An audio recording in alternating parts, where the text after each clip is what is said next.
I'm feeling, first of all, financial squabbles coming into the relationship, okay? Be very careful, finances is one of the major trigger for arguments and separations and divorces in relationships. So just make sure that you know that money is a means to an end and nothing more. And I feel like you know this. I feel that you know this.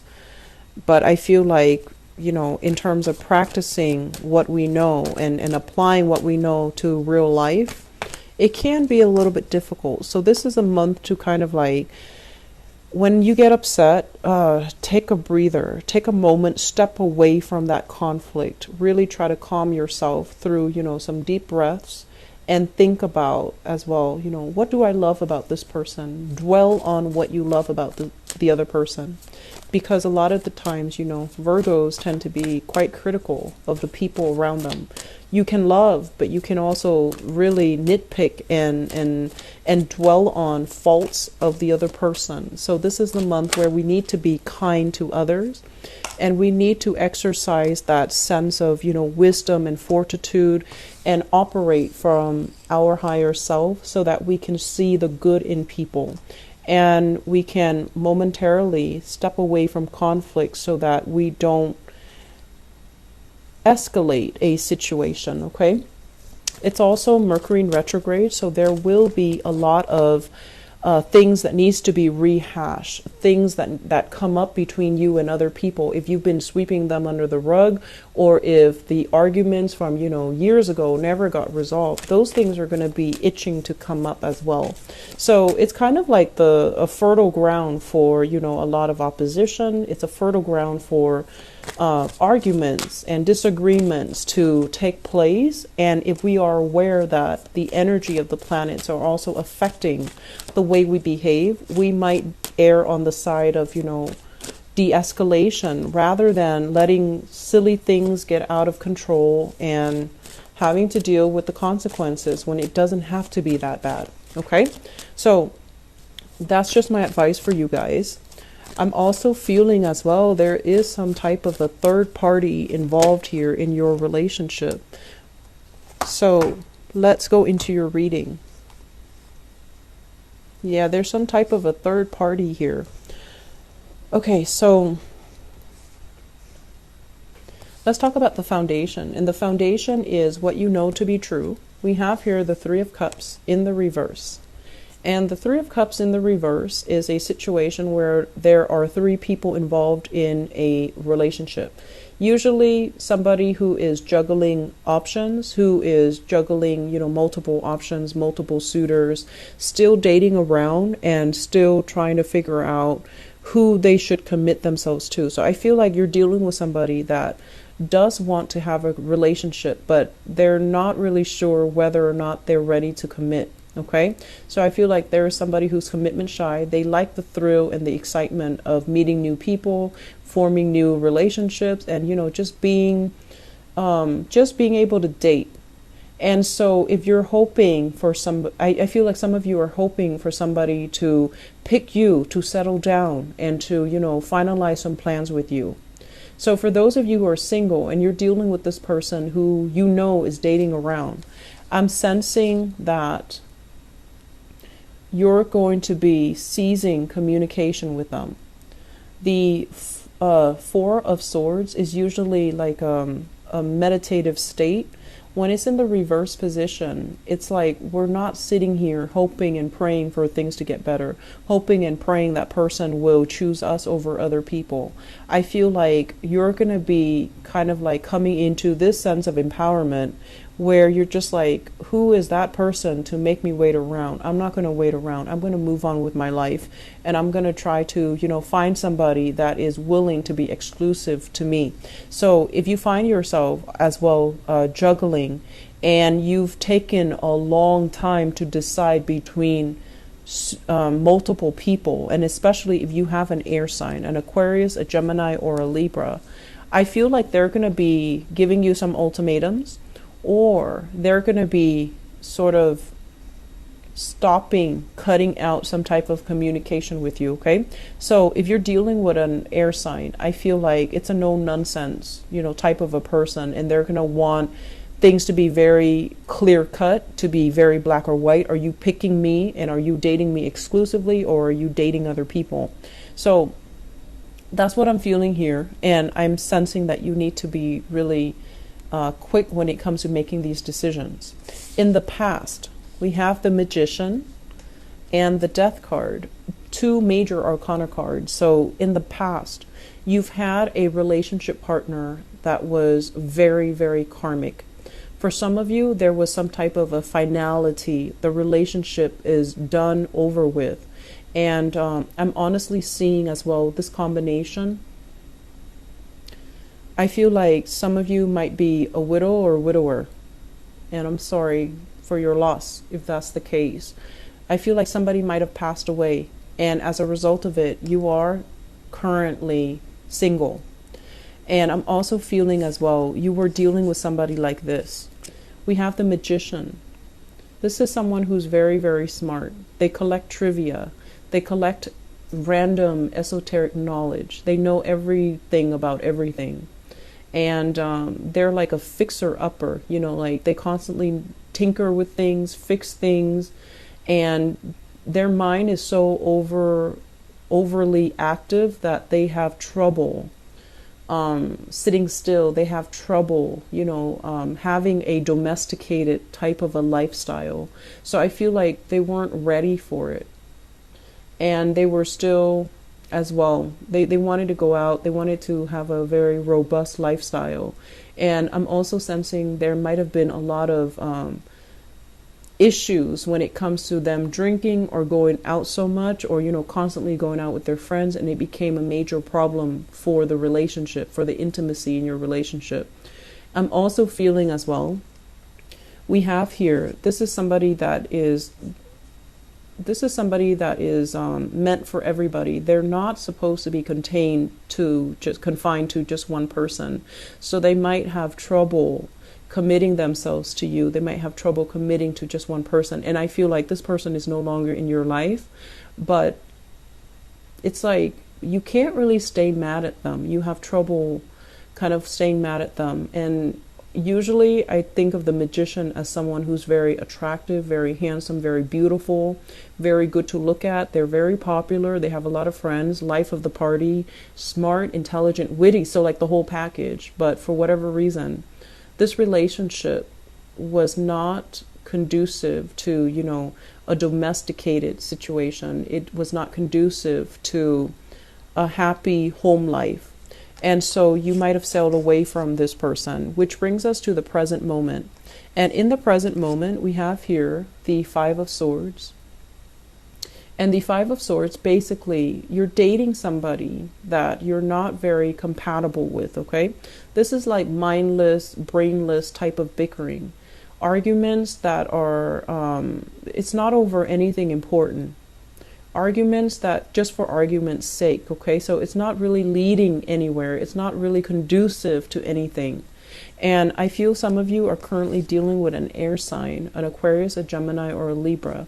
And I like the way this card shows up. If you look at her, she has like a very, what is that word? It just escaped my mind. She has a very naughty look on her face. She has a smirk on one side and a straight face on the other. So you're dealing with someone who's very, very intelligent. They're very witty. They might be quite eccentric.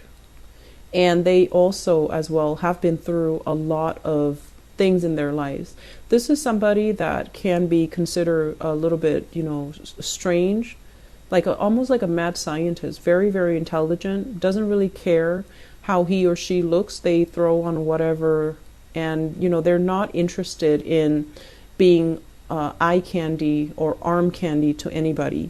Whereas you might have had a previous lover that really cared about the way they looked, really cared about these superficial things, how they looked, how their hair looked, how their nails looked, how their suit looked, whatever the situation. I feel like you're dating a different type, and you're dating somebody that is very low maintenance, doesn't care how she or he looks.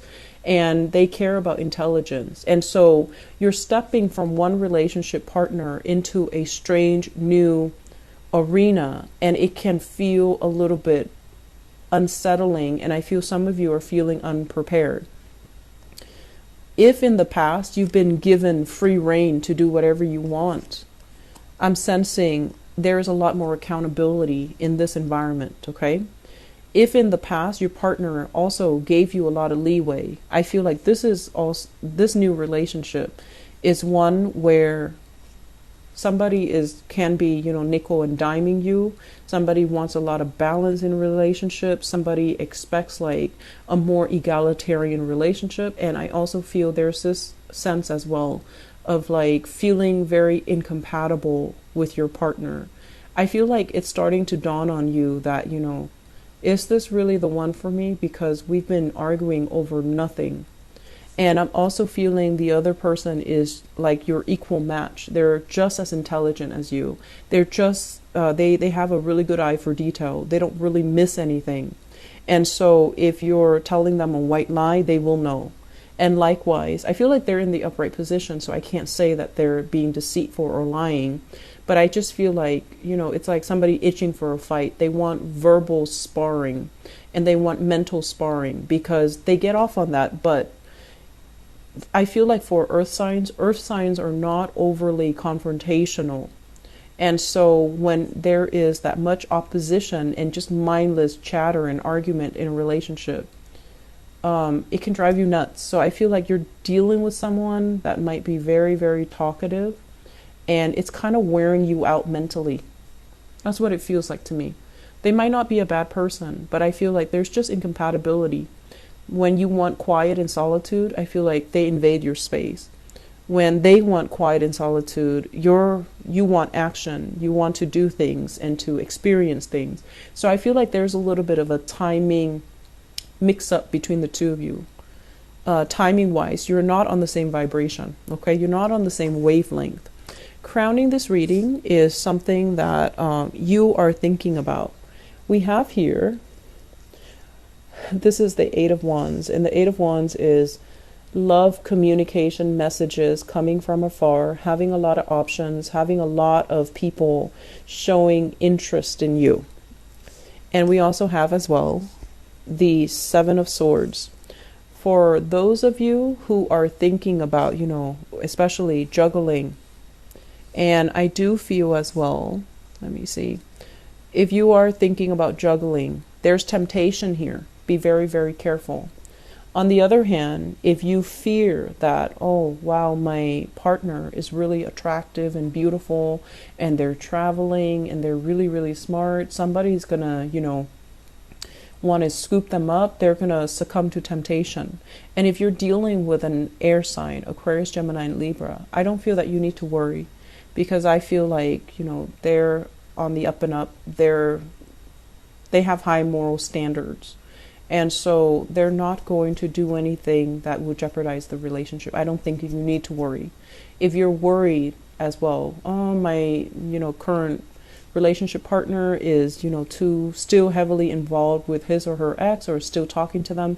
I feel like they're talking to them in a chummy, friendly type of a way, not in a flirtatious way. So I don't feel that you need to worry, okay? And then on the other hand, if you are in a relationship here with an earth sign, Taurus, Virgo, Capricorn, I see some of you are kind of like doing your research, digging into a situation, checking up on things just to make sure, because there's that sense of temptation or that sense of doubt coming into the relationship. But I definitely feel the relationship is solid. I feel like you've got great chemistry, you've got great communication here, and this is a situation where your partner is working with you to build things rather than tearing things down. So I'm feeling there is a little bit of like, what if my partner is doing this? And all of these things are kind of unfounded, okay? On the other hand, if you are juggling multiple options, I feel like you need to solidify some plans, and you need to, narrow down a person. If you have an earth sign in mind, it seems like a very, very good prospect. So another Virgo, a Taurus, or a Capricorn, if you have an air sign that you're thinking about, should I settle down with this person? I feel like it can be short term, but it's not going to lead you, down a rosy path where the two of you get married and live happily ever after because of this energy, this endless bickering type of an energy. And I feel like they argue just to argue. Air signs are very verbal. They need that connection with another person. So I feel like with earth signs, it's more like the sensual aspect, the tactile experience, touching somebody and being next to them. But with air signs, they don't even need to be next to you. They just need to constantly hear your voice, constantly, bounce ideas off you. That's how they relate. And if that's not something that you want, this relationship will not work because there's going to be a lot of power struggles and a lot of incompatibilities that will creep into the relationship and make the relationship feel almost like very tiring is what I'm feeling. I feel like this person makes you feel very tired. Okay. So not that they're boring. It's not that they're boring at all, but I feel like, do we have to talk about this? Do we have to talk about this now? Do we need to talk about this again? I feel like those are the key words that are coming into the relationship. And it feels to me to be very redundant and tiring. And you're a very end result oriented type of a person. The process of talking about things, you don't really want to go through it. Okay. So I just feel like, it can be short term, but I don't feel it playing out in a way where the two of you, there is a happily ever after. I'm also feeling for some of you, there is some, it's almost like doubts about how faithful your relationship partner is. And I feel like they're faithful. I feel like they're solid, they're faithful. But, from your end, I want you to also, turn that question back to you. How faithful are you to your relationship partner? And I'm sensing that some of you have some options that you're juggling. Okay.